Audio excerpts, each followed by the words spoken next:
Hey, what's going on, my friends? It's Dave Sharpe. Welcome to Wake Up Legendary. November 1st. What a day. What a month. What a year. Now is the time. There's never been a better time to hear from, particularly as we're going to hear from today, that old bald affiliate guy. Yes, that is Mr. Curt. He's found a fun and unique name, and we are going to hear why now is the time that he's chosen to build his business and create something on the internet. And I think he's got a pretty cool story to tell. Curt, welcome to the show, brother. Good morning. How are you? Where are you calling in from? I'm in Southern Oregon. Okay, Southern Oregon, Southern Oregon. So tell us a little bit about yourself. What did you do before this? Do you have any internet marketing experience? Or what are you still doing, as your main focus or career? Tell us a little bit about who Curt is, so we can know who the man was before the old bald affiliate guy. Yeah, I wanted to do something that was memorable. So I kind of played around with names and came up with that one. Yeah. But before this, I have been in the television and radio industry for most of my working career. And I've done everything possible to do behind the scenes because my fear was I didn't want to be on camera. So I stayed back doing editing and writing commercials and producing commercials, shooting commercials, producing shows, um, telethons, directing telethons and things like that, promoting the station and promoting news. But I did not want to be on camera to do that. Hmm. It was a real fear of mine. So Yeah. Understood. So there's a brain in that bald head, that's for sure. I mean, you're writing, you're producing. I find that a lot of us who are attracted to entrepreneurship and specifically this particular business, we're all smart. It's just channeling that. It's channeling that intelligence, channeling the courage. So tell us about what sparked you wanting to now go from behind the camera to being. Was that an element? Was that something that you thought, or is that just how ironic the world is that it's now put you in this place to where you have an opportunity to face one of your fears? well, I think I've always been an entrepreneur. Um, I when I was a young child, I remember drawing pictures of factories with assembly lines in them and conveyor belts. I didn't have any idea what the product was that was Wow, going through that, but I knew there had to be a system to make it work. that's cool, man. And That's really cool. so I draw those, and I started working when I was 12 years old, Mm, and I worked for a secondhand guy, and he would buy two of one similar item, mm. and one was broken this way, one was broken that way, and he'd put the parts together and make one and then resell it. Wow. And he taught me how to do that and how to repair lawnmowers and how to do all sorts of things. But what I basically learned from him, two life lessons: you can fix anything. Yeah. And secondly, if you're not making mistakes, you're not learning anything. Mm. So those two things I took away from that job. And I worked for $1 an hour on Saturdays. Don't And give away your age now. yeah, exactly. We all know why you were getting $1 an hour. No, it's cool.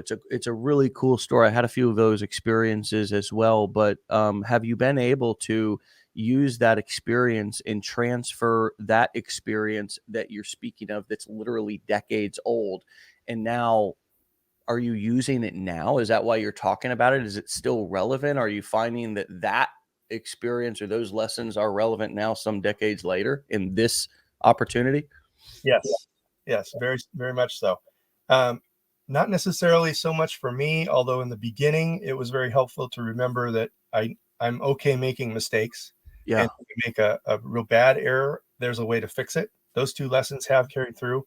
Mhm. But that has helped me when I'm talking to other people about getting started and how to do this business, Yeah. uh, to take the pressure off them and let them know you can make mistakes, you can do things and blunder your way forward and still get through.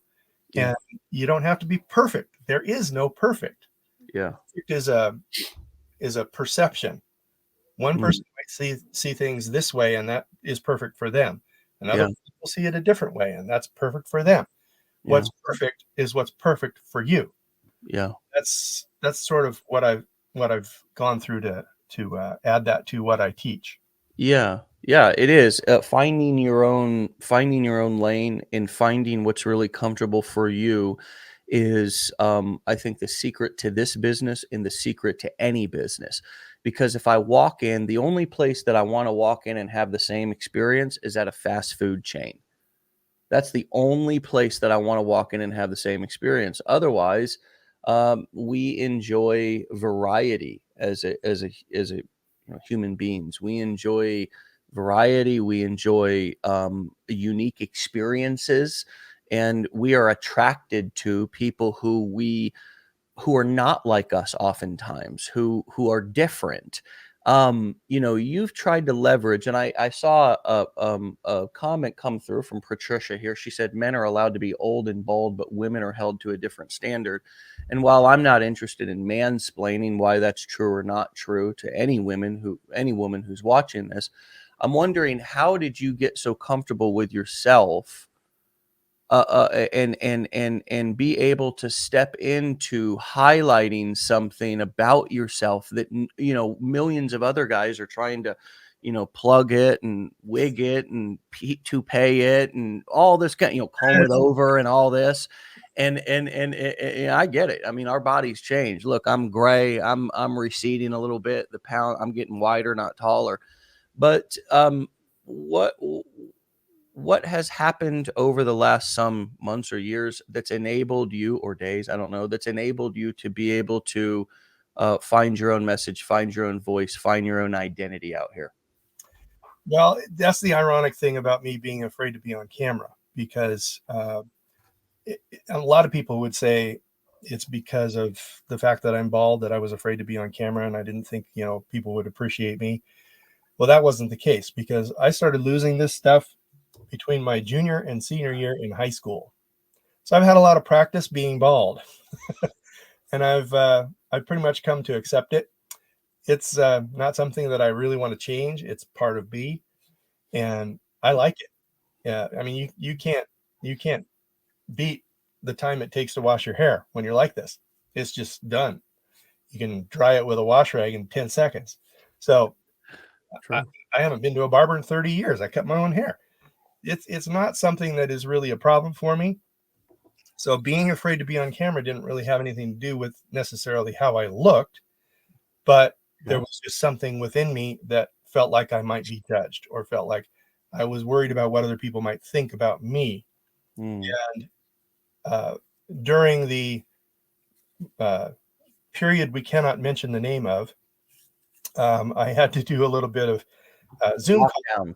Lockdown. I think that's a safe There word. you go. I had to do a little bit of Zoom calling for my work at that time, and I was uncomfortable doing it, but I had to do it. Mhm. And a couple of times I did it with some other folks that I was looking at getting into business with, and I shared with them that I was afraid of being on camera, that I didn't want to do that.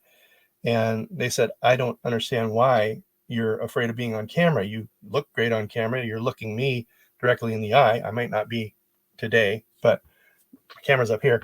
You Anyway, look wonderful. You seem as if that's not a single thought that ever went through my head that, "Oh, he's not looking at me." But it's interesting that you have that thought. I think the same thing. I am self-conscious of self, whereas others are not even thinking about what I'm thinking about myself. Side note, but continue. uh, well, basically, they said, I don't understand why you feel that way, because, you seem like you're doing great, and you're very personable on camera and all that kind of thing. I hadn't really thought of that prior to that point. And Mm, then another person I talked to live um, said, you know what? You're doing so well. I think you ought to be a coach. And I was like, I don't think so. I don't mm, want to go there. I don't want to be a coach. hmm, But those kind of thoughts got into my brain. And eventually, I like how you said that. It's like they were let loose. They were unchained to yeah, bounce around in your brain and have a little fun, get into a little get around trouble. in there a little bit. Yeah. And eventually, I came to this realization that people don't think about me as much as I think they think about me. It's just true. And when you stop to realize it, nobody is concerned about you. They're concerned about getting their kids to soccer practice and getting to and from work and having their own kind of a day. They're not worried about what I'm doing and what I'm looking like and what I'm talking about. So But at true. the same time, what I have to say is valuable. So I can say things and I can do so in somewhat entertaining ways because that's kind of my personality. I like to be fun Yeah. and sort of not necessarily self-deprecating humor because I don't really make fun of myself, but I like to do goofy things. You know, like with my grandkids, I'll talk like a grandpa a lot. That's just fun for me, and it makes them laugh. So Would you do it now for us? Like a grandpa. Like, hey, sure, I can do it if you like. You know, anytime you want me to, I can. I've even done a TikTok video like this. I've done it. I've made a few. I love Yeah. it. So anyway, there goes my rep. Um, Right. Yeah. I just knocked you down to level human. You know what I mean? I was there. I'm able to do that. Clearly, I'm over my fear of the camera because here I am, you know, on your show. Talking like You're a grandpa. I can't believe I did that. Well, you But brought it up. You I do brought it make up. a point of the fact on my videos that I am a grandpa, and that's my claim to fame. I love my grandkids, Yeah. and I want to do for them what I was not able to do till now, and that is leave a legacy, build something, and be able to leave that to them. And that's part of my why, part of why I do what I do. So is that leaving them knowledge, money? I mean, how do you can you make that practical for us? What does that mean? Like legacy. People talk about that. And I think it's hard for somebody to attach to that because it's like a big ambiguous idea that sounds really cool. But what does it mean to you? Well, it would be nice to leave them a lot of money. Yes, that would be nice. That's not the primary goal for me. Um, I want them to see that Grandpa did something even late in life. I'm 61, so here I am heading into my later years, and I get started online and I start making videos. I mean, I didn't even have social media channels. I had a Facebook account, and I rarely went on there. Responded to family comments and things like that, and that was it. Right. Now I've got a TikTok, I've got a Facebook Reels, I've got Instagram, I've got a YouTube channel that I'm starting. Now I'm also considering going back on Twitter. So Hello. about that. Hello. See how. Hello. But here's this old grandpa guy, old bald grandpa guy who's on social media. And my grandkids are like, "You have how many followers?" And I can't believe it myself. So, and Yeah. it's not that many, you know, it's mid-range type of a following, but You're a you're a small to medium size influencer, right? yeah, there you go. Yeah, I mean, come on. I don't like that. You don't want to be a Fortune 500. You don't want to be so famous that you don't have any time. See, there's a range of fame and a range of wealth, and I know we were just joking, but that's actually comfortable and attractive to me. And that's not being too rich and too famous that it creates massive problems in your life. Right. To where you put your family, when you become too famous, you become there's a lot more danger. The world is, you're just opening yourself up to just more and more of the craziness out there in the world. When you're out there's just I'm talking about the celebrity status where you can't go anything without being recognized. You also have no privacy. You can't be with your family, and you have so much money that you've bought everything that you want and need. You've got enough to pass it on to, and leave a legacy, whatever, or just an inheritance, and all the rest is a burden. It's a burden, man. It really is. And if you look at somebody, and not that it can't help other people, because Warren Buffett's a great example of somebody who's already donated all of his, I think Berkshire Hathaway stock, which is the majority of his wealth, I believe, to charity. I believe Charlie Munger, Charlie Munger, his partner, actually has already passed it all on to his children. But that was because of request from his wife. That she said, I want you to put the money in the kid's name before either one of us dies, because I don't want some BS happening to you if I die and you stay around making some dumb mistakes. Right? I'm serious. That's what Charlie Munger did. But anyways, there's a range of you're in the 6-figure range of following, or where you're at 50,000 followers. I mean, they say you can build a strong business, whether you become a millionaire or not, that's irrelevant. 6 figures is enough for most people to be comfortable, and it's most people's first goal, which is right around $8,000 a month. And you can do that in this range of, overall subscribers, meaning your email list, your social media following, in the tens of thousands versus the hundreds of thousands or the millions. And I know people who have millions of followers, and you probably have seen them or seen people like them, and you're thinking they're crushing life. But they don't know what we teach here. They don't know how to monetize the audience. So they're doing, basically, they're still relying on like paid shout outs and things like that. They're not setting up funnels, selling of products as an affiliate, selling their own courses, coaching events. So you're in that range right now to where you could really, how big is your email list so far? I think I have about 35 to 4,000, something like that. Yeah, there's a couple of copywriters that I know who have small list of a few hundred people, because they're such good copywriters and they're such good offer makers to that list. They know exactly what the list wants, and they make easy offers as an affiliate, or just selling their own kind of courses or live workshops for a couple of $100. And again, because they are such good copywriters and offer makers, they're able to make a 7-figure income from the core 4 running that business model, and just with a few hundred subscribers. So it really is more about, and I wonder what your thoughts are on that, and how that's been true, not true for you or whatever. What have you learned about, it's not the size that matters, the size of the following, the size of the list, but the way in which you copyright and communicate to it and make offers? Yeah. I'm pretty much like you. I don't ever want to be a guru or a mentor. I don't want to be called that. I don't want to be seen as that. I want to be seen as somebody who's helpful.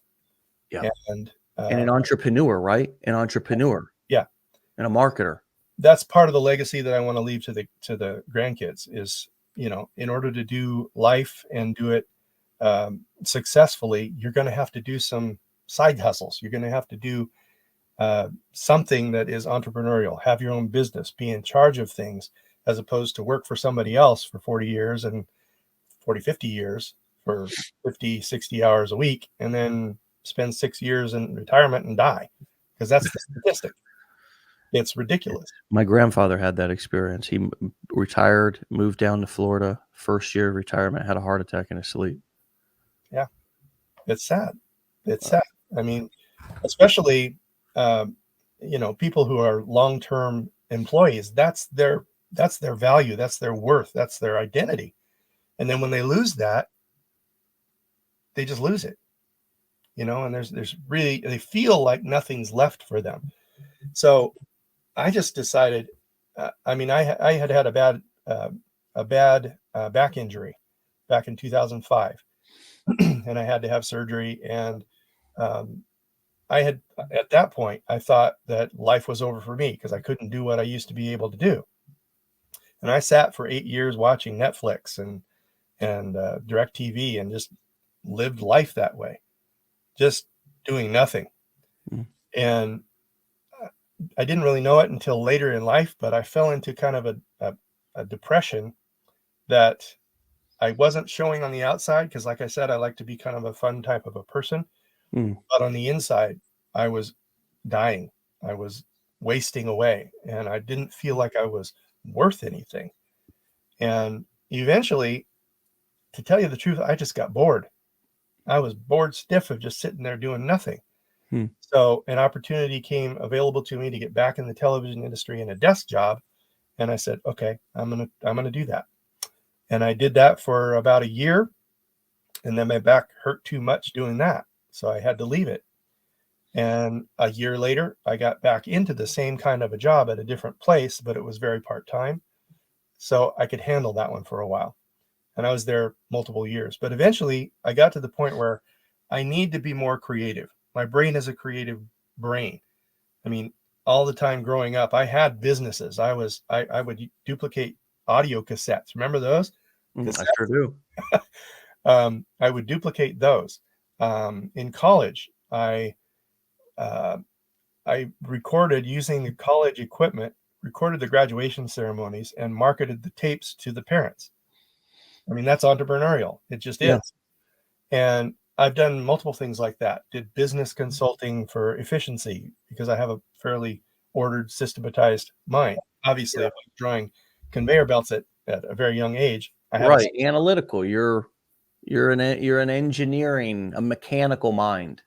yeah, yeah. My dad was an engineer, so that's probably where the gene came from. Yeah. So, yeah, I got to the point where my brain needed to do something more creative, and I started looking online for something that I could do. And I ran across Stacy Law on YouTube, and I happened to have already signed up for the same tool system that she uses, which is well, I won't name it, but um, she used that tool, and I was on that tool already. So I said, okay, well, half the job's done. I just need to find out about Legendary. So I went, okay, I've heard that word before. Where have I heard that word? Well, it turns out, James Neville Taylor. James Neville Taylor has his own system that I had signed up for. And I was actually a part of Legendary before I knew I was a part of Legendary because it came with his system. So I knew, okay, that's where I remember that from, and I've already signed up for that. I'm an affiliate of that already. Hmm. That's interesting. That's So interesting. I actually Small check out world. what I had signed up for, and here's Legendary. Hmm. So I went, wow, that looks good. And I signed up for the course. Hmm. And that was in mid-July 2021. And I watched it all on my phone. I didn't watch it on the computer. I didn't watch it on TV. I just watched it all on my phone. Hmm. And unfortunately, I put the advisor through a little bit of hassle because I told him right at the beginning, okay, I signed up for this for $7 and that's all I'm spending. Because I've been burned in the past, Dave. There's been things Sure. that I've signed up for and it just didn't work out. Yeah. Come to find out later in life, and after having gone through your course, realizing, maybe it didn't work because I didn't work it. Hold on a second. Golly.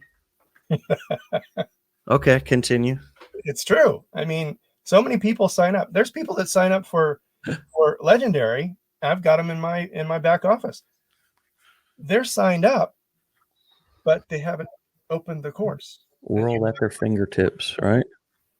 And it's hard for me to understand that until I put it in my own context and I say, I've Yeah. done. Yes. And that is wonderful. What you're displaying right now is um it seems like it's some sort of an alien characteristic, but it's simply empathy and compassion. And you're thinking about how you've made similar, mistakes and had similar experiences and so on and so forth. And that's the exact, um, can we call it kryptonite that you need in your marketing? That's the energy that you need to display to your audience. Is not a, why aren't you making more money and still working that job? A job is, for me, I've always been in the kind of online marketing or make money online niche. This could work. This sort of kind of finger pointing could apply in any niche. Is your dog, are you still, is your dog still crapping in the house? Are you still working a job? Jobs are for losers. I mean, this kind of like, now I'm doing this. And so my way of communicating is to put you down or to talk down to you. And a lot of times, I think that's just a way in which human beings have talked to each other, or we talk to each other in our families like that, or maybe we had parents talk, or maybe our boss talk. I don't know. But there's a real edge that you have when you're talking to your customers or you're talking to your audience and you say, you know what? I know it's hard. I've done the same thing. I want to tell you about a time where I sat for years, and not only there was inaction, but it led to regression, depression. And I want to open up, and just not because I'm and you all are asking, questions about his marketing strategy and stuff. What I think a lot of you are missing about content creation is it's not mechanics, it's dynamic. So I'm explaining right now, I think, what might be the ultimate edge that he has. And it's making his audience feel comfortable listening to you, because you're sharing these real stories and experiences about how you have also failed forward through life. And you make it safe and comfortable for people to be themselves and to not feel judged or guilty or shameful because they are where they are. Yeah. What comes up for you as I explain that? And then we can get into more of your strategy, right? But am I on to something here in terms of how you're growing your audience? Do you believe that you are sharing energy, your content is coming across in a way that makes them feel safe and comfortable to listen to it and want to come back for more, rather than feel judged or like kind of like you're trying to scam them out of something? A lot of us don't realize that we're coming across kind of schemy or slimy when we're not providing any value up front. Meaning, if we're not putting effort into our content to think about, hey, how can I actually produce something, even if it's simple right now, that if anything, even if I can't make somebody laugh or teach somebody something, I can make them feel okay for being themselves and being exactly where they're at right now and not so guilty. Yeah. Does that resonate? Oh, big time. Yeah. I mean, here. Here's your hat, right? I'll throw a hat on that one. That resonates with me. It's Oh, damn it. yes, I do. I resonate with that completely. I don't know that I necessarily try to I don't want to use the word manipulate, but I don't try and change or do something specific that I do. I try to be myself, and I try to be somebody that is trustworthy, because I feel like I am that kind of a person. And I get comments from time to time that, tell me more about what you're doing. You seem like a upfront guy. You're the first person that I felt like I could trust, that kind of thing. And those comments make my day. That makes my year to hear Yeah. something like that. I mean, here I am. And I do think that I'm getting that energy from you already. It's kind of like, let me be overly honest and overly kind of, you're You're not going to, and I think there's an element of trust that comes with being older online. And some of you are underutilizing it. I know for me, when I was in my 20s, it was a lot harder to gain trust with an audience that now I'm in my late 30s, soon to be 40. I think if you're older out there and you're thinking I'm at a disadvantage, I don't believe that to be true. I believe that the majority of people who are buyers and who have actual money to spend are still boomers. Yeah, I agree. I mean, a lot of research has gone into the idea that people that are bald are more trustworthy looking, and I have heard that. I don't know if it's necessarily true. Whether Everybody just shave the head. they just Okay. shave your heads, right? Uh, I don't know if that's true or not, but I mean, it doesn't make any difference to me because I am who I am, and I don't know that I have that much of a strategy, except for I try to entertain, I try to provide value. Occasionally, I do try to hold people's feet to the fire a little bit. Like call them on the carpet. Are you still working that job? Yeah. Shouldn't you be preparing for your future? Don't be Mm. like me and get to the end of your life and go, oh, I don't have anything left. I don't have anything to retire on. Yeah. I got to start something now. Well, start it. Believe me, if I had the ability to go back 20 years and start this then, Yeah. I would be in such a different position today. It'd Well, be that I'm getting an echo there when I'm sharing the screen.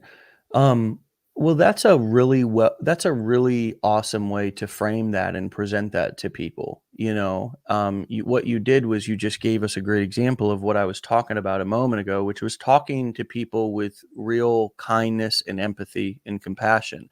And that's exactly what I think a lot of us, particularly young men, are actually looking for out on the internet. It's wise words, simple, plain wisdom from somebody who's older that we can trust.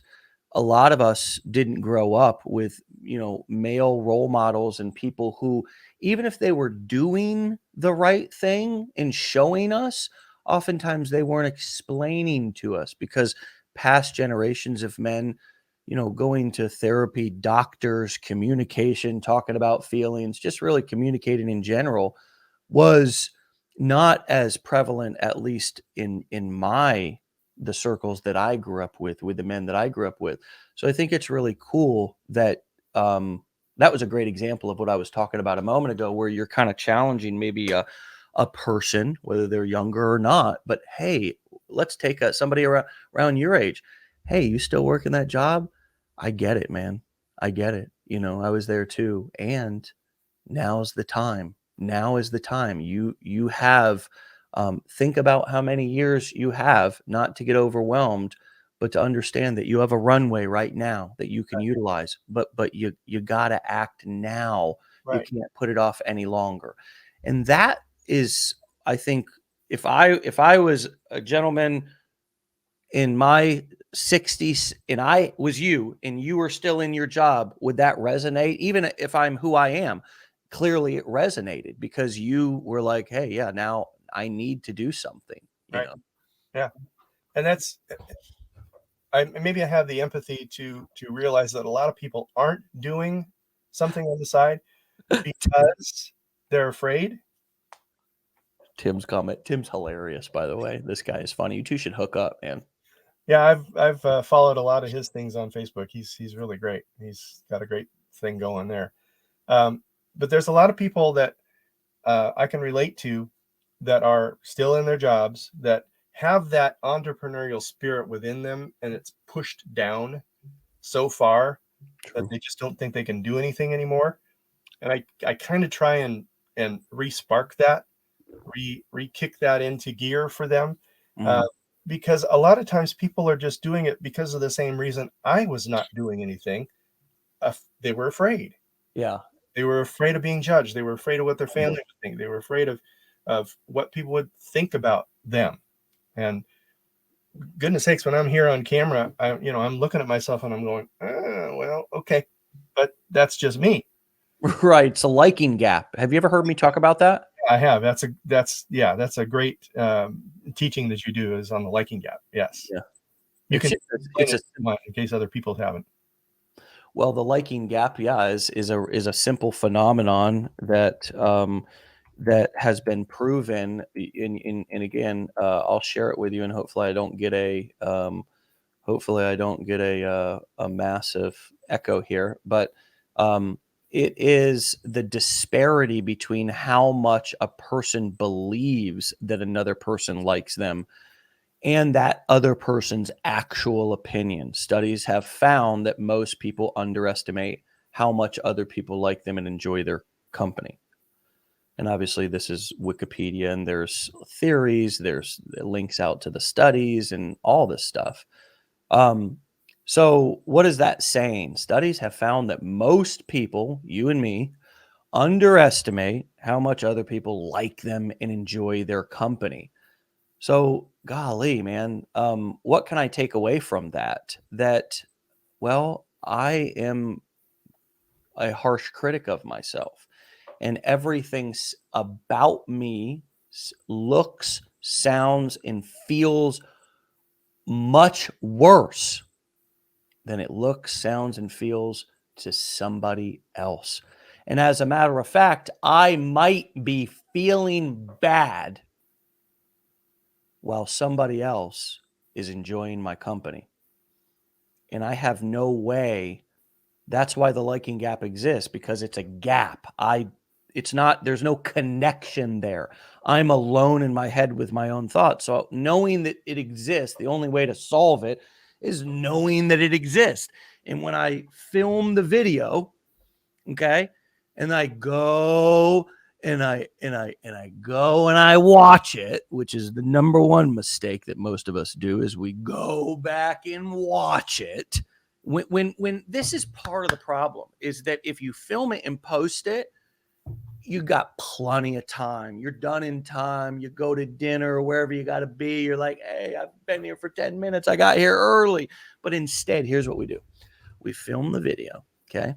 And then we watch it and we hate it and we tear it apart. We don't like the way our voice sounds, okay?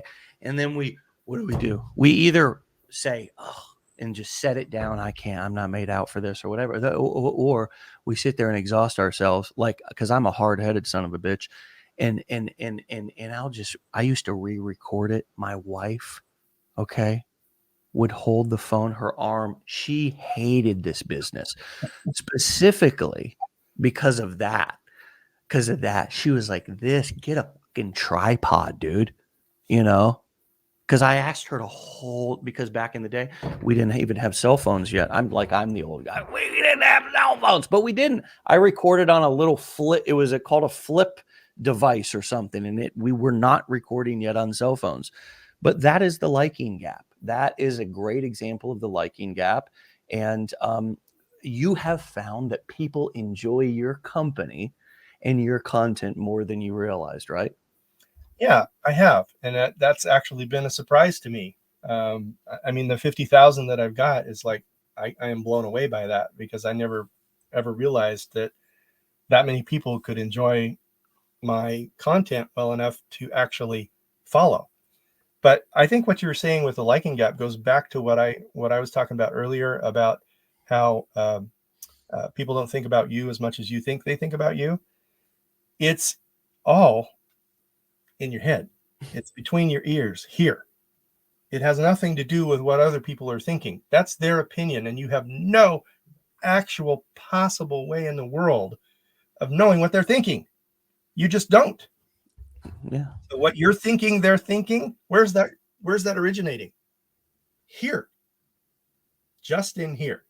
So all it takes here is a switch. You just switch what you're thinking, and you go, I don't think that about myself. There's no reason for me to think that about myself that way. So why would I be thinking other people would think that?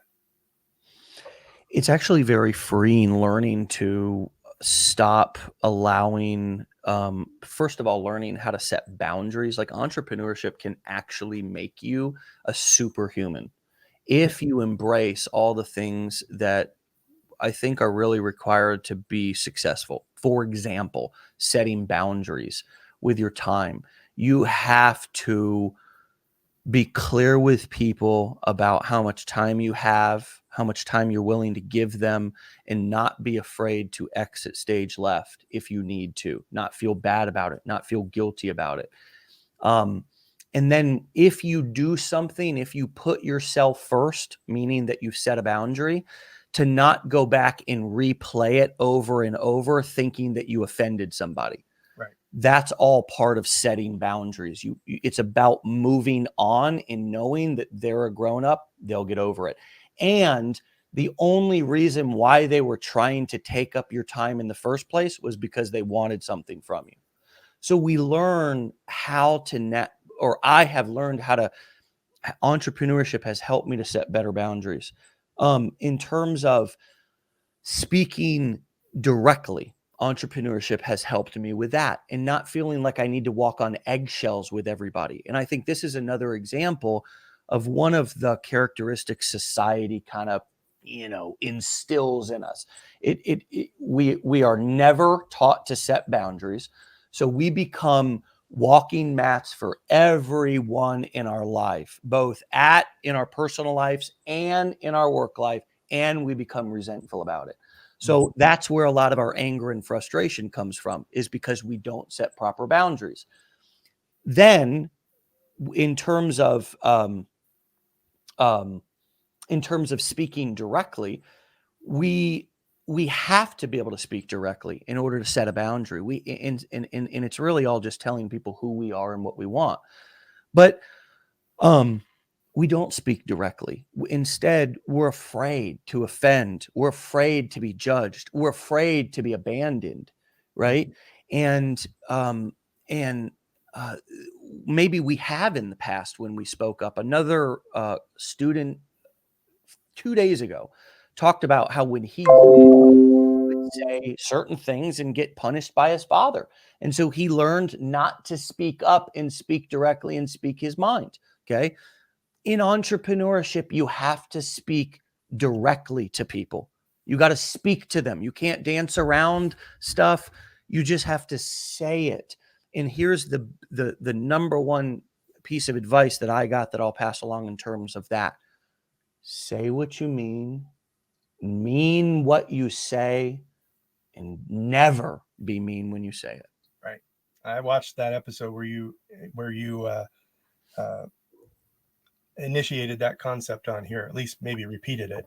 And I actually went to TikTok and I threw one of those up there. Man, that was such a good thing that I used that content and I said, that's got to be heard by more people. So I threw it out on my TikTok. It's a good one. It's a good one. It's helped me because if you can break that down, if you wanted to be, a cornball like I am and say, you say what you mean. That means that you speak directly. You mean what you say. That means that you don't lie. Right. And then you never be mean when you say it, because if you do, it's all not worth it, and you've all just thrown it away, because the delivery is 90% of the game. Right. If you ever want to see a wonderful delivery, watch Lori Grenier on Shark Tank, as she says, "That was wonderful, and you're wonderful, and I'm out." And she just dumped you, and you're like, "Thank you. Thank you very much." Because she knows how to deliver in a way that makes you feel good, actually, to hear the direct news that she's giving you. And, so what happens? We come online, and really, when you come online, Curt, you're coming out of the laundry basket where you've just been sitting maybe at a cubicle or at a job, and you just got thrown in the washer machine. Now there's a lot of stuff going on. There's things coming at you from all over. People are hitting you up. They want to sell you stuff. You've got a million things. You're now all of a sudden subscribed to a million different email lists. And where should you start? Setting boundaries, right? You've got a boundaryless life. That's what you've got. And you have to reel it in and begin to set boundaries, saying that I don't have enough time. So no, no, no, no, no, no, no, no. Oh, definitely no, right? To the toxic friend or whatever. Yeah. And it's all about saying no. No, I'm not going to explain my business to this far off family member. No, I'm not asking for permission from you. No, I'm not even telling you what I'm doing. Right. No, I'm not answering that text right now. No, I'm not answering that Facebook message. And I think I'm unsubscribing from that list. What comes up for you as I talk about the boundary setting in some of these parts of our personality that can be developed? And again, I think that's as close to superhuman as one can get. Yeah. And entrepreneurship has helped me get there. But what comes up for you as I talk about that, and that I believe those are the difference makers between somebody having fun, making a lot of money, and being the best version of themselves in this business? You have to be able to be focused, and you have to be able to have the distractions in know where you're going without the need to explain yourself to everyone. So boundaries and saying what you mean and being direct, how has that showed up or improved, or is that a theme at all of your business over the last some months? Oh yeah. I mean, you have to, like you're saying, you have to set boundaries. I've chosen at this point not to be a coach, not to do one-on-one calls with people, even though I've been asked multiple times, do you do coaching? Can we connect on Zoom? That kind of thing. I've chosen not to do that. And instead, I started my Facebook group, which has about 1,200 members now, I think. Good for I you. send people there, and I Yep. say, you can ask me One anything you to want. many. One to many, exactly. So, I throw motivational quotes in there. I put little mini trainings in it, just some words with a graphic and that type of thing. And occasionally I'll throw a live in there. But primarily I created the group so that people could go there, ask me whatever question they wanted.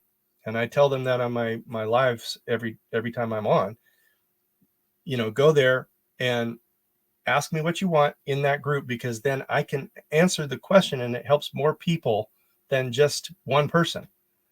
It'll help everybody that's in the group that wants to key into that conversation.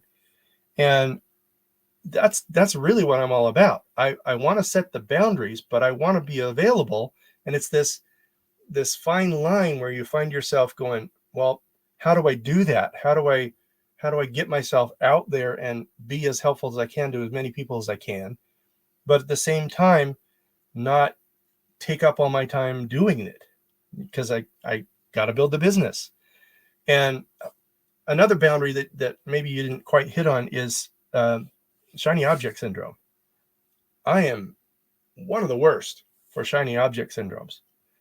I mean, I see the next thing and it's like squirrel, squirrel, squirrel, and I want to go for it because I'm a serial, lifelong entrepreneur, and I look for opportunity just naturally. It just happens. And being in this business and being on Wake Up Legendary every morning, I watch faithfully every morning. That has helped me to ground my brain and, get it down to, these are the things that I want to do, but I don't need to do more than that. I don't need to do all of it.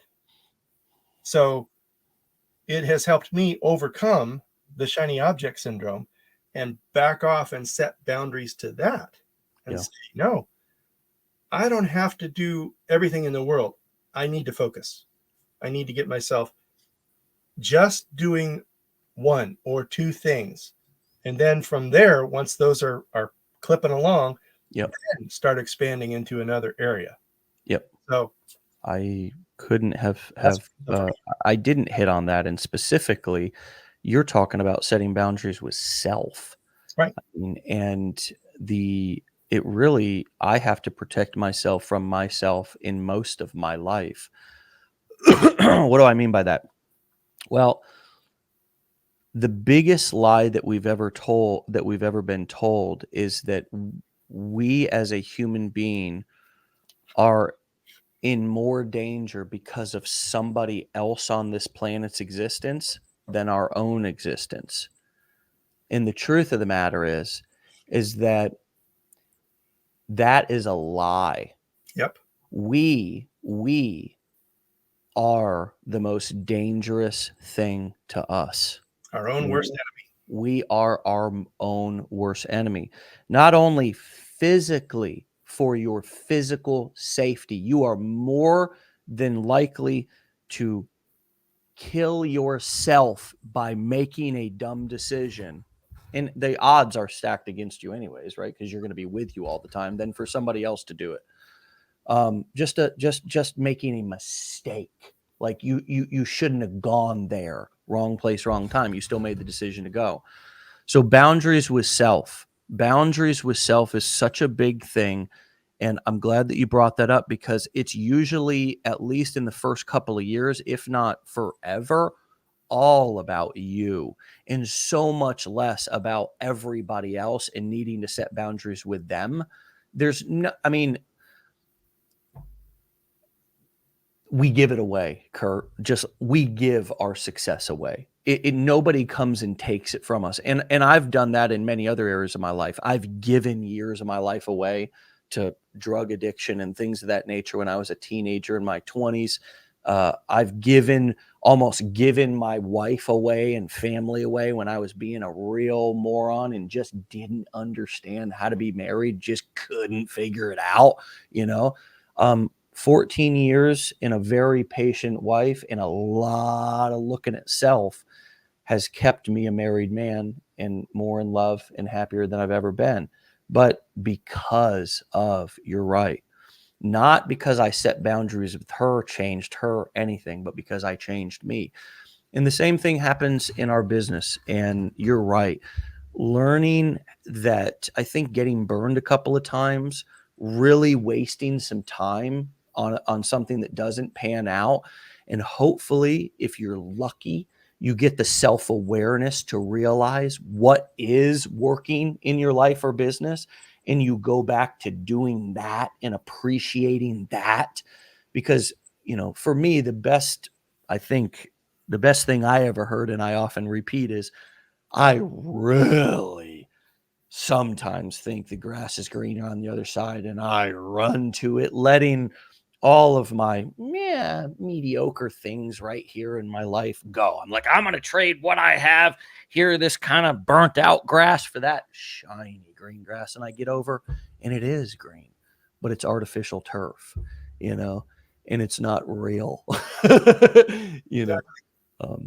so why don't we talk a few minutes about strategy, and then we'll wrap up, or mechanics. Is there anything that you have done or worked specifically well in terms of the way in which you've created your content, or the types of content, or the way that you've used captions, or the way that you've anything specific that you could highlight as, when I started doing that, and it wasn't so much about my personality, it was more just about the mechanics of the marketing. Is there anything that you could highlight as being powerful that we could share with the listeners before we wrap up, for them to test? Well, it's been kind of a difficult row for me. I currently, on my TikTok account, I've got an account warning, and it's been there for like 6 or 7 months. And if I make one little mistake, they shut me off for a week. So I'm in that limbo place where you got to be really, really, really careful with what you say and what you put in the graphics and what you caption and all that. You're walking on eggshells the whole time. And that really bugs me. But at the same time, what I've kind of moved to a little bit is being a little bit more motivational. Here's a tip for everybody. What I do at night is I put in my earbuds while I'm sleeping, and I will listen to audiobooks and motivational speeches by some of the greats like Jim Rohn and Zig Ziglar and Brian Tracy, and all these big names, Les Brown, and I'll just let that percolate in my brain all night long, all night long. So when I wake up, it has put positive thoughts in my brain. Well, sometimes if I'll wake up in the middle of the night and okay, wow, that was a really good point that I just heard in my sleep. And I want to, This is a unique talent you have to be able to listen to things in your sleep, dude. and I want to grab that and I want to use it in my content. So I'll grab my phone and I'll look at what time it was in that particular uh, audiobook, and I'll try and remember that time, or I'll write it down in the book by my bedside. Huh. And then I'll go back to that and I'll re-listen to it and I'll create content from it, Nice. rewording it. Sometimes I'll quote it directly because it can't be said any better than some of these guys have said it. Yeah. And those are the kinds of things that I like to motivate with. And then, you'll throw your call to action at the end of it and say, hey, if you want to learn more, here's go to the link in my bio. But you can't say that. So you gotta spell bio incorrectly and put in the link symbol instead of writing out link. I used to spell link LYNK because you can't say it. Some of the stuff you've got to gyrate yourself around with social media is absolutely ridiculous, but it has to be done. Well, I mean, it's a lot. We got to be a little bit more creative, and that's what I think we're missing right now. A lot of people are just kind of struggling with how do I how do I evolve, and how do I evolve my message? How do I evolve with this platform? We get stuck in our ways, and we get kind of like humans like things to be the same. So when they start changing or whatever, we freak out. But this is entrepreneurship, and all these platforms have evolved in terms of their compliance, in terms of their in terms of their algorithms and so forth. And so they've all evolved. I mean, I can remember back in 2009 when I came online, nobody could run a Google Ads account because all the affiliate marketers and everybody was it was a wild, wild west on Google AdWords. And, so they went and they did it was called the Google slap. You can Google it, the Google slap. And they just slapped what felt like everybody off of the advertising platform. All the greats, all the people that you look at now and are like, they're legends, they're icons. All those people likely got their AdWords account slapped. And for some of them, it was their main traffic source. Or for many of the bloggers back in the 2000s and earlier, a lot of people have been doing SEO marketing since the beginning of the internet, but or the beginning of search engines. But a lot of those during the Penguin updates and all these updates that Google makes to their platform to try to fight back against content creators because us as advertisers and marketers want all of our shit up at the very top so people will click on our stuff. And if we had it our way, the entire first page of Google would be just our stuff. Me, right? So Google is fighting millions of content creators in trying to figure out who to put where. And so if TikTok's right now doing the same thing. So if your content is getting flagged, if your content is so controversial that people are constantly flagging you, or they're calling you scam or whatever in your comments, then TikTok automatically is going to give you a lower quality score, and they're going to, you don't matter to them, right? So you got to play the game. And what the game is becoming is more compliance, more compliance. What's that mean? It means that you have to wash everything down. That's what it means. You have to take what your content was before, which was a double shot or a triple shot of Jack Daniel's whiskey, link in the bio. I mean, you were just doing it all. We were all doing it all. Okay. And now you have to water it down a little bit, or you have to disguise it. Not right. You have to water the content down a little bit. This has been something that in the top level copywriters and marketers who I'm in some of the groups and in friend circles, we've all to market on a grand scale on Facebook. We're running ads on TikTok right now, on Instagram, on Google. You have to water down the copy so it's not as many claims. Um, uh, nothing that appears to be, for whatever reason, a lot of these platforms have an issue with affiliate marketing, which is weird because they also have, many of them have affiliate programs. Yeah.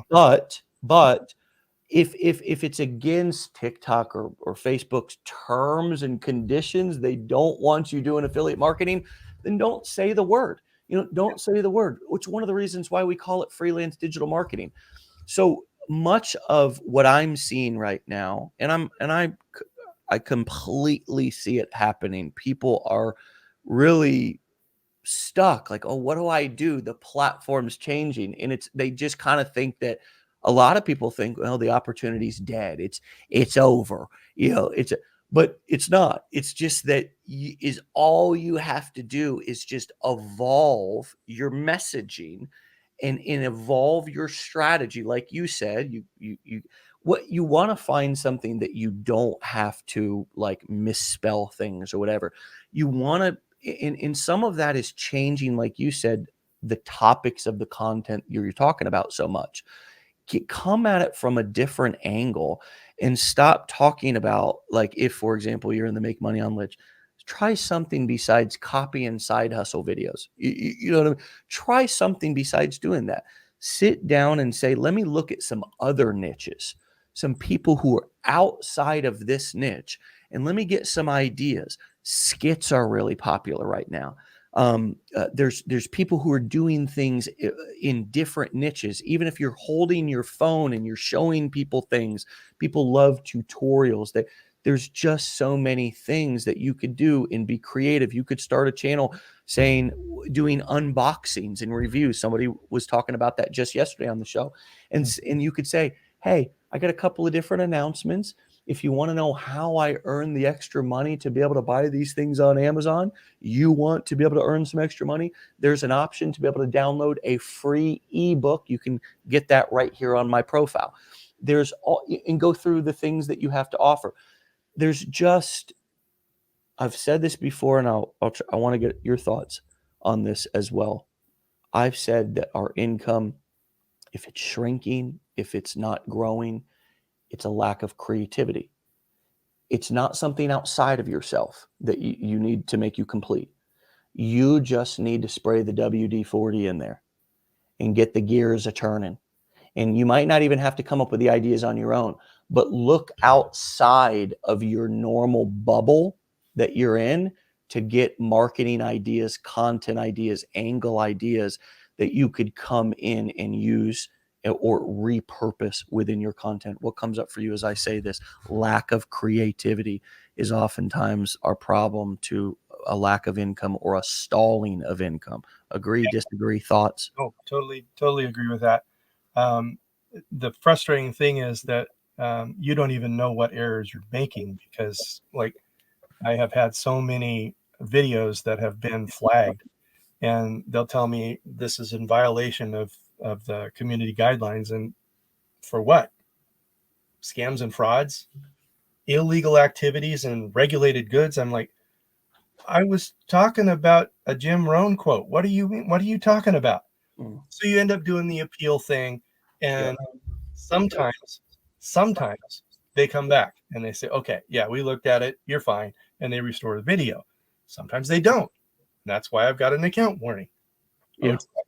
But you're so right. You have to be creative enough that you can take your ideas that you're having and the ideas that you get elsewhere and the ideas that you get from life, just what's happening around you. I'll be out driving around in public and I'll see something and I'll go, that would make a great video. So I might stop in my truck and just hold the phone and make a little video about it. And that's my comment on it. Yeah. That's what I saw and that's what I'm commenting on. Yeah. But you do have to be creative and you have to be very careful with what you say. And that's why it's important to do what both you and Matt have taught, be omnipresent. Because if it's a problem somewhere, it may not be a problem somewhere else. So Yeah. you be on all the different platforms and just keep putting out the content.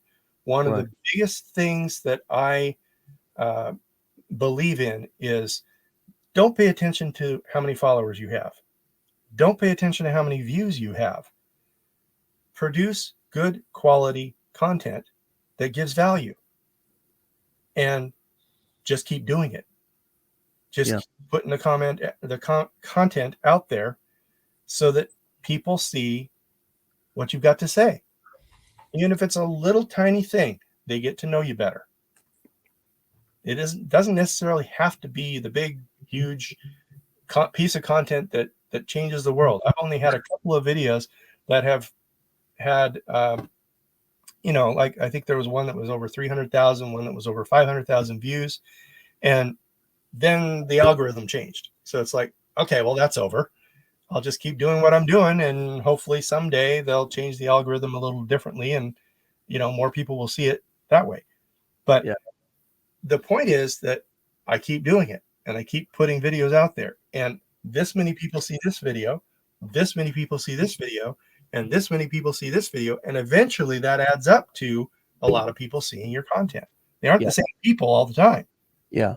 They aren't And necessarily your followers. they're not the same people. And you're on TikTok, Instagram. You're also doing Pinterest, Mhm. which I think is a very overlooked platform. You're simply repurposing your videos onto Pinterest. I'm looking at it right here. I'll share my screen with everybody. But it it's a very simple strategy. It's a very simple strategy. Sorry, I'm getting some feedback there, but you are on Pinterest and Instagram, and the strategy that I mean is very simple. Is being omnipresent, right? It's being in as many places as you can, but ultimately also understanding that the majority of the sales or a lot of your sales are really going to happen via your email list. And so it's not about selling them in your content. And that's what I think what I think is another kind of blunder that we make is that we go out and we think we have to do all the selling, telling, explaining in a 15-second video. And the truth of the matter is that um, you want to give as little detail about what you're ultimately referring them to or selling, because you haven't yet got the email opt-in, and you want to make sure that you get them on your email list. And Right. the next thing that you want to do is make sure that they click your actual affiliate link, right?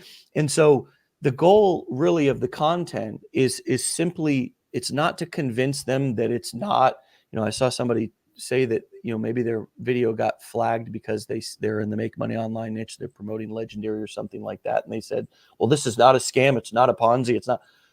It's too early to even be explaining that. It really is. It's too early to be explaining that.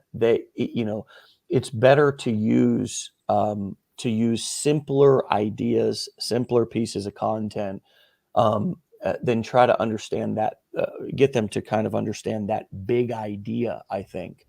And again, I think a lot the other thing that I see happening a lot is we use the name, we talk about the product and right on our TikTok profile. And folks, they got their phones right in their hands. They just go Google what you're talking about or go look it up on their own. And then you don't get the email opt-in and they don't click your affiliate link. So the business here, this is a kind of a heavy thought when it really sinks in. I am not an employee of the product that I am promoting if I'm an affiliate. I'm not an employee. You're not a sales rep. You don't even have to say the name. Um, a perfect affiliate campaign could be run the entire time without the name of the product or the name of the company ever, even on the bridge page, being said by the affiliate. Right. Because it doesn't need to be. If you go to my sales video or any other, you don't see Legendary Marketer plastered up on the page. You don't see the name of the product. I actually don't reveal the product for 10 minutes into the video.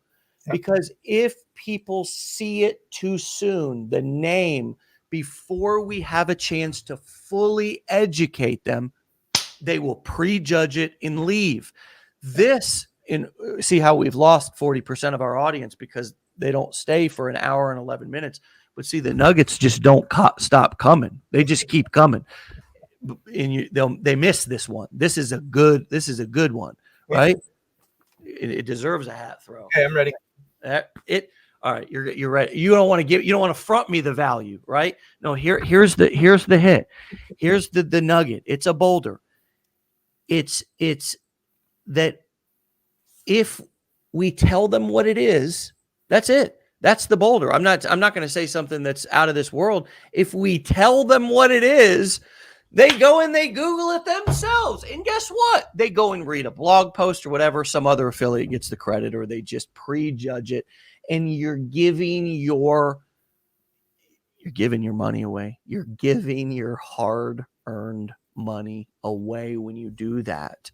And so the thought is you're the business. You are the business. It's not that we're ashamed of it either. The difficult part is that Legendary has earned such a place of respect in the community that there are tons of people out there who are trying to diss it and knock it down. Yes. So that's the kind of thing that people have seen, and they're thinking, oh, well, I've heard that about Legendary, and I've heard this about Legendary. No, that's the stuff that's not true. So by saying the name, you're also triggering in their mind, oh, I've heard that. Oh, I'm staying away from that. So you just got to kind of stay away from it completely. And I'll often do videos where I'll say, here's my laptop and here's my phone. And the only other thing you need is an internet connection, and you can have an online business. But I don't have the time right here on this short video to tell you about it. So head over to my site and learn more. That way you can get the full scoop on what I'm doing. That kind of, that's not how I word it, but that's where I try to take people, is you can learn this stuff from me by going to find out more about it. I can't tell you it all here. There's just not enough time. If you want to learn more, I wrote it. I saw you have an ebook. If you want to learn more, hey, I got to go grab my ebook. It's totally free. Right. See, sometimes we think that we have to spell it out for people. The call to action has to spell it out, but it doesn't. Not in 2022. In 2022, it's better if you don't spell it out for people and say link in bio. I mean, it's a played out phrase anyways. Yeah. Click the link in bio, click the link. You just sound, when you do that, when you're like, click the link, we sound just like a broken record. We sound like everybody else, salesy. Yeah. So it's like, grab my free book. People are not dumb. They spend all day on TikTok. They know where the link's at. Right. If they want your link, if they're interested in what you have to say because it's interesting or valuable or funny or whatever, they will go. You will be amazed how people they'll crawl all over your profile. They'll binge watch your videos, and they will go and they won't click that link. They'll take a big hammer and they will slam the damn thing, and they'll come back and tell you it's not working or whatever. You never have to worry about people entering into your funnel if you're subtle. Yeah. And you just, because the problem is that these platforms, people don't go to the platforms to be sold. This is, I think, they don't go to the platforms to be sold, friends. They go there to hang out and socialize. So the moment that they sniff a dirty little sales trick, or what they perceive to be a dirty little sales trick, their buyer, it's almost like a wall. It's like a robot wall, just it's buyer defense. It just goes up, and they just or if they're pissed off enough, they'll report you or whatever, right?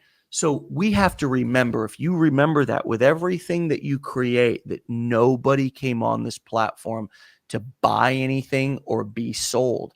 And that's why in the fishing formula, we talk about chumming and baiting, and it's like fishing. And you don't go out there and just, I don't ever go out in my boat and just summon the fish to my boat like, hey bitches, come to the boat and jump in my, like, that's not how it works. I'm not like, I'm fishing now. I mean, you got to work them. You got to chum the waters. You got to, and it's just like a piece of mouse with cheese. Now, we're not leading. It's a bad analogy. I know it's morbid, but you don't attract bees with, what do they say? Vinegar or whatever. You attract them with honey. You attract, or more bears with honey. I don't know what it's, but you get the point. It's like, we have to educate instead of sell, and we have to leave little pieces of cheese along the way that people are like, that's good. And it's not a trap. It's not leading them to a trap. It's just giving them something all the way through. And even if you notice in the challenge, like some of the bonuses and things, there's always a reason to do something. There's always a bonus that you get, or an additional little gift that I give away if somebody takes the next step, right? And that sort of it's leading with a lead magnet is what it's called. And it's sort of like the PDF that you're using on your opt-in page. It's like, nobody will do anything unless you give them something to do it in this day and age. And it's got to be something that's pretty valuable, because they've already got a bunch of bullshit that they've got and don't use. And so it's got to be, it's got to be, if I'm going to get an opt-in, you will see your opt-ins explode, all of you, if you change up your call to action to give away something more valuable, and stop just saying, click the link in the bio, or some half-assed call to action like that. But you say, grab my free book, or grab my free one page. Any one of you could create a 1-page document from all the stuff that you've learned about your niche. And I'm talking about a 1-pager, and that could be your lead magnet. Hey, grab my 1-pager. Thank God it's not a book. Read exactly my best strategies, top 5 that I use to train my dog, get my baby to go to sleep, make my first dollar online, generate my first lead, whatever. Download my 1-page miracle, whatever. Download my 1-page fast hack secrets. Download whatever. Hey, just download it real quick. Where do I get it? It's actually better if you don't spell it out, and they're like, where do I get it? And the comments are blowing up. Where do I get it? Where do I get it? And then you've got other people who are coming and saying, you get it in the comments, just click the link. So there's always a different and more powerful way to approach what we're doing than what you're currently doing. But instead of getting frustrated and saying, I'm frustrated, I've hit a wall, whatever, back up, spray the WD-40 and get the juices flowing a little bit. Do you agree here? Yes, I do. And in fact, one of the things that I have often done, since you pointed out that people know what to do, they're on there all the time, they know where the links are. Yeah. Sometimes I'll just say, hey, you know what to do. If you want to know more, you know what to do. Because it's true. They know what I'm talking about. I don't even have to say it. They do. And sometimes I found on other platforms other than the TikTok one, they don't really know how to find the links in the Facebook Reels so easily, that kind of thing. Well, that's because that Mark, and he said that in his letter, his letter that he just wrote, his earnings report letter, that they're having a hard time monetizing Reels. Right. So they're having a hard time getting people to click the links. So advertisers are not going to pay if we're not going to get our links clicked in those. So they will improve that, though. Yeah. They're aware of that. Yeah. And that's fine. I mean, the content is still there, and the people that really, really want to know it are going to be able to go find your profile and find the link. Yeah. Make it as easy as possible on your Facebook profile. If you've got a personal Facebook that you're running this out of, change it and make it dead simple that there's the link when they get there. Because if they click on your face, that's where they're going.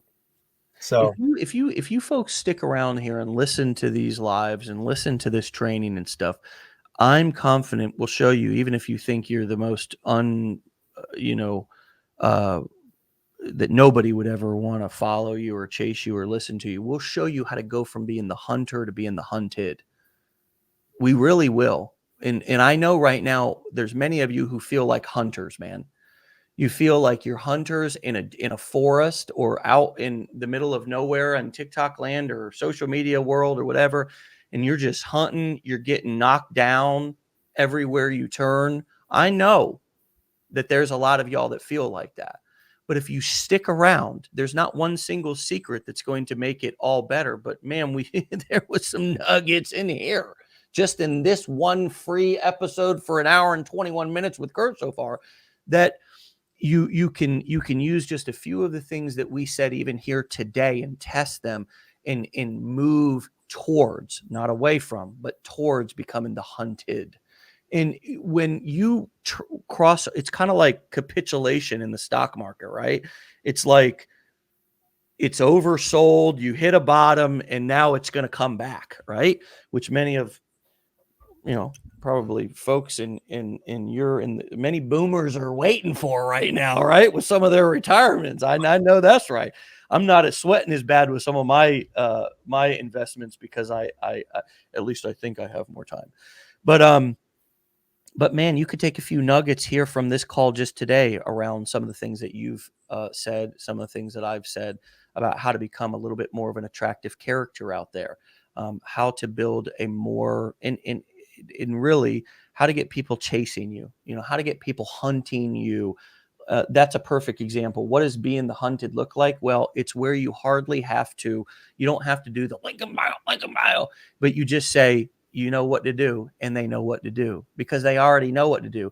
And you're just kind of giving them that permission, right, or you're almost taking it away, which is, if you want to talk about getting into more deeper human psychology, the takeaway, the reverse psychology that's the thing. is even more powerful. That's a thing. I've Big found. time. I guess that's one of my strategies. Whenever I go live, I'll talk about, click on my picture up here and it'll get bigger, and then you click on it again and you'll go to my profile and there's the link, and you go click on that and you'll learn more about the process. And I took a cue from Amy Hare's, and I'll actually walk them through what they'll see when they go through my site, so that they're not surprised, and they know what to expect when they get there, and they'll see, okay, well, here's this free ebook I can download, and I click the button and download the ebook and show them how it works. Yeah. And then I'll go to the bridge page, and then from there I'll say, if you click on one of these buttons, it'll go over here and you'll see this handsome guy that has created this course, and there's a button down here for you to click, and you watch that video, and it's all free, and you haven't spent a penny to that point. Yeah. If you do decide to do this, it's only $7. Now, this is the key about taking it away. So many people understand this. People, you got to realize they're not dumb out there. They've been through this process so many times, and they've been sold like crazy. Buy this and then upsell, Right. upsell. Right. They've seen all these marketing stuff. So why not be upfront with it and be Totally. honest? If you're honest about it, then they start to trust you more, and they say, okay, well, this guy's at least telling me that this is what's going to happen. Exactly. So I will always say it's $7 for the course, and there are additional trainings that cost more, but they are optional. I want to let you know, I didn't do them. I spent $7, and I'm where I am. I'm full-time doing this. So it's possible for you to do without purchasing the additional things. I will tell you, however, that it will speed up your progress if you do that, but that's optional. So you're taking it away from them, and you're saying, okay, well, I know that they're coming, and I still want to look at the information. And then they get through your video and they go, that's great information. This course looks great. And it's $7. That's less than a Burger King meal. Boom. Yes. And that transparency process works with everything nowadays. It's cool. It's whereas before, so there is two schools of thought on that, but just sticking with the school of thought that you've brought up is that it's the leading with transparency to a potentially skeptical audience who's already seen a lot of marketing stuff, right?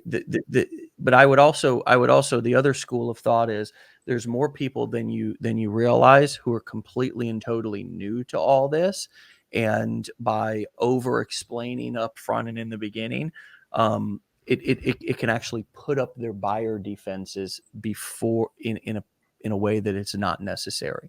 So there's two schools of thought. You have to take your audience's temperature and determine, is my audience mostly naive to my ways of marketing, or have they likely seen a lot of other examples and so they're skeptical about this? And if you have more people than not where you're hearing that from, I wouldn't totally commit to that. I would blend, but absolutely, there's nothing wrong. Uh, if I was going to do it, I might likely do it on the bridge page, something like that. And I might do it in text. You don't always have to explain everything, but you're right. It's very cool right now to be transparent online. Whereas a few years ago, it wasn't as cool. And it was just because a lot of the tactics weren't mainstream. But getting people, like, for example, like the whole strategy session funnel, the book a call funnel, where people drive ads to a webinar, a short video, and then they book a call. Man, that's a marketing funnel that's been ran and played out. The automated webinar, that's another example. Everybody knows it's not automated, right? And so lying to people and saying, attend this live webinar when you're not really going to be there, it's actually just a piece of software. It's not a great way anymore to build lots of trust. Right. And so, yeah, letting people, I think the biggest thing to remember is don't talk to people as if they're stupid and naive, because there's a chance, not a guarantee, but there's a possibility that they've already seen a marketing funnel. They've been involved or bought something where there was upsells or phone calls or something like that. And maybe they did have an experience where, as you said earlier in the show, they didn't succeed, and maybe they didn't do anything, but they feel like a victim, right? They feel like something was done to them, or that they were scammed or whatever. So being sensitive of that and remembering that, hey, yeah, man, there's nothing wrong with transparency. I have learned that, and it's been such a powerful lesson, because I really think it also, you have to, it's a self-esteem thing. I I think it helps to partner if you're an affiliate with a company that you believe in, because if you start right off selling your own courses, coaching, or events, Mhm. you can tend to over explain or over promise and things like that. And sometimes we have a tendency to even do that as an affiliate, but to over explain or oversell things or whatever. But I think that working on our content creation and doing it consistently, and working on being honest and transparent, and working on being creative, and looking at the masses out here and saying, what's everybody doing? Let me not be afraid to test something different, and let me not be afraid to test being myself, because that might, at the end of the day, Exactly. work better than everything else. And I think you've done a wonderful job of showing that. And with that said, we've gone an hour and a half. I'm going to bring this airplane to a landing, and we'll do a number 2 follow-up show sometime in the future. That would be great. Yeah, All that would right. be wonderful. There's been so many nuggets, so many boulders. We need to call in a cleanup crew to come in and help us out, brother. All right. We'll talk to you No, later.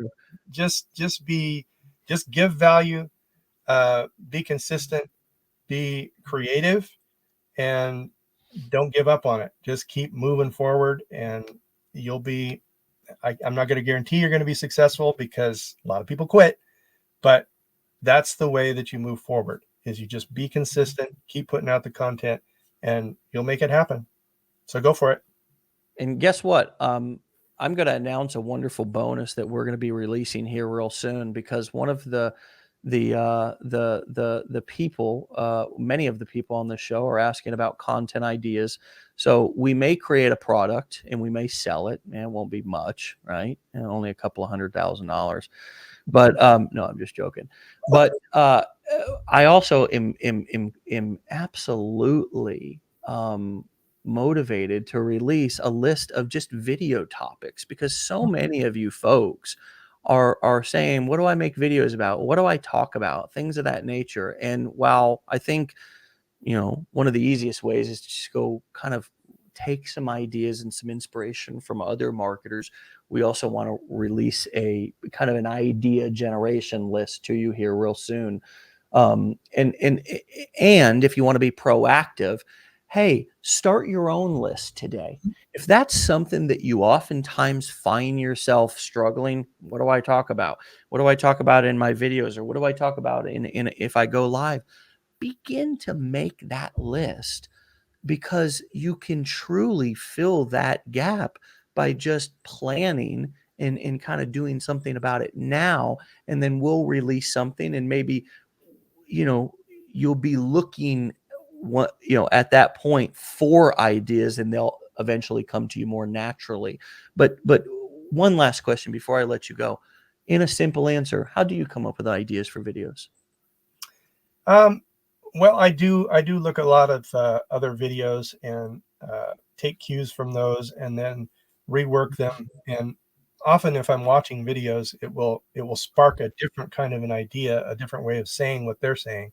Yeah, I'll often do that.